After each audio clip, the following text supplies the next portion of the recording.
जय श्री कृष्ण। क्या आप भी अपने गुस्से से परेशान हैं? क्या आप भी नहीं रोक पाते अपने गुस्से को?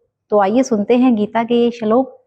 कहीं ना कहीं आप भी अपने गुस्से को रोकने में शायद मदद ले पाए इन श्लोकों से। लेकिन उससे पहले मेरे चैनल को सब्सक्राइब अवश्य कीजिए और वीडियो को अंत तक जरूर सुनिएगा, ताकि आप अपने गुस्से को कैसे काबू करना है ये जान पाए।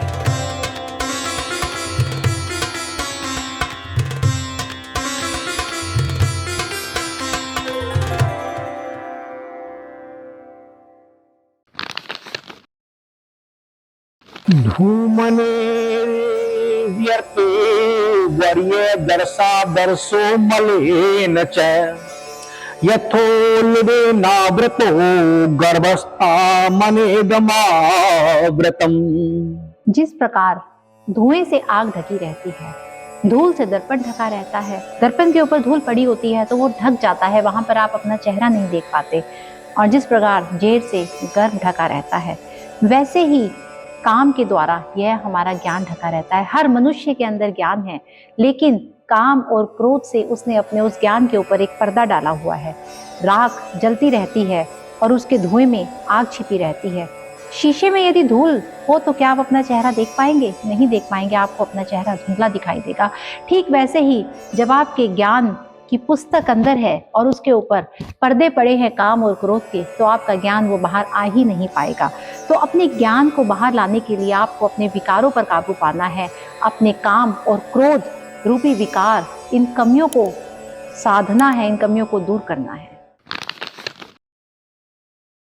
आवृतम ज्ञानमेतेन ज्ञानिनो नित्यवैरिणा काम रूपेण कौन्तेय दुष्पूरेण नलेन च। श्री कृष्ण कहते हैं कि हे अर्जुन, यह ऐसी आग है जो कभी बुझती नहीं। इस आग का मतलब है काम, और इसी से मनुष्य का ज्ञान ढका हुआ है। क्योंकि काम जो है वो इस तरह से फैल रहा है अग्नि की तरह कि उसने ज्ञान को छुपा रखा है। भोगों से कभी तृप्त नहीं हुआ जाता। आज ये चाहिए, आज वो चाहिए। मनुष्य शुरू होता है एक छोटी सी इच्छा के साथ। उसको थोड़ी सी जमीन चाहिए होती है, लेकिन उसकी जो वो इच्छा है वो धीरे धीरे बढ़ती चली जाती है। वास्तव में मनुष्य को कितनी जगह चाहिए? अपने 3.5 हाथ की जगह उसे चाहिए। और यही सत्य है, क्योंकि जब हम इस दुनिया से जाते हैं तो हमें केवल इतनी ही जगह चाहिए होती है। जो मिट्टी की पंच तत्वों से बना शरीर पंच तत्वों में विलीन हो जाता है, और हम अहंकारों के पीछे भागते रहते हैं और उस ज्ञान को कभी खोज ही नहीं पाते जो हमारे भीतर छिपा रहता है। अगर आग को ईंधन मिलता रहता है तो वो कभी बुझती नहीं। ठीक उसी प्रकार जब आप अपनी इच्छाओं को तृप्त करते रहते हैं तो वो इच्छाएं भी बढ़ती रहती है। उसी ईंधन की तरह काम, क्रोध, मद और लोभ, इन सब को नियंत्रण में रखना ही इस आग को बुझाने का एकमात्र रास्ता है। इसलिए हम सबको इन विकारों को अपने काबू में रखना चाहिए। इंद्रियाणि मनो बुद्धिशा बुद्धिरस्यातिष्ठानुमुच्यते एते विर्मूढस्येषः ज्ञानमावृत्य देहिनम्। श्री कृष्ण अर्जुन को समझा रहे हैं कि इंद्रियां, मन और बुद्धि, ये सब इसके घर कहे जाते हैं। ये काम इन मन, बुद्धि और इंद्रियों द्वारा ही ज्ञान को ढक करके जीवात्मा को मोहित कर लेते हैं। काम, क्रोध जैसे विकार, कमियां इंद्रियों, मन और बुद्धि में रहते हैं और ये इनके घर हैं जहां इनका निवास होता है। घर में रहकर ये कमियां घर के मालिक को मोहित कर उसे ही खत्म कर देती हैं। जिस प्रकार एक घर में आपके कोई ऐसा किराएदार आ जाए जो आप ही के घर पर कब्जा मार ले, तो क्या होगा? आप ही का घर होगा और किराएदार के वश में होगा। आपने जो ये शरीर है आपका, ये शरीर आपका नहीं है। आत्मा इसमें है इसलिए जीवित है, लेकिन जो विकार हैं जो वास्तव में आपके नहीं है, वो हैं किराएदार हैं। जिस प्रकार आत्मा भी यहाँ पर आई है, लेकिन हमने आत्मा को तो इग्नोर कर दिया और उन विकारों को हमने पूरा हक दे दिया, और उन विकारों के चलते हुए हम अपनी आत्मा की सुन ही नहीं पाते।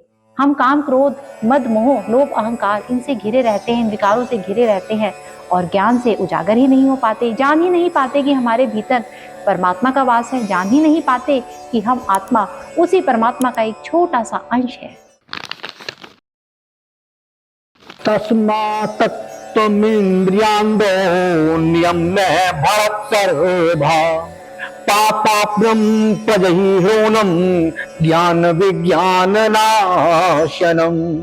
श्री कृष्ण कहते हैं, हे अर्जुन, तुम पहले अपने इंद्रियों को संयमित करो। इस ज्ञान और विज्ञान का नाश करने वाले महापापी काम को बलपूर्वक मार दो। श्री कृष्ण अर्जुन को सलाह दे रहे हैं कि इससे पहले कि ये तुम पर हावी हो जाए, तुम इन पर हावी हो जाओ, ये तुम्हें मार डालें, तुम इन्हें मार दो।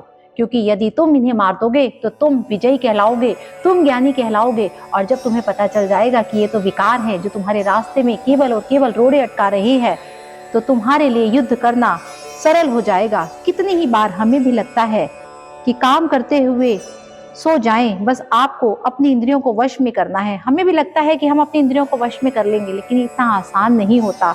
लेकिन जो कर लेता है वो आत्मा उस परमात्मा को पा लेती है।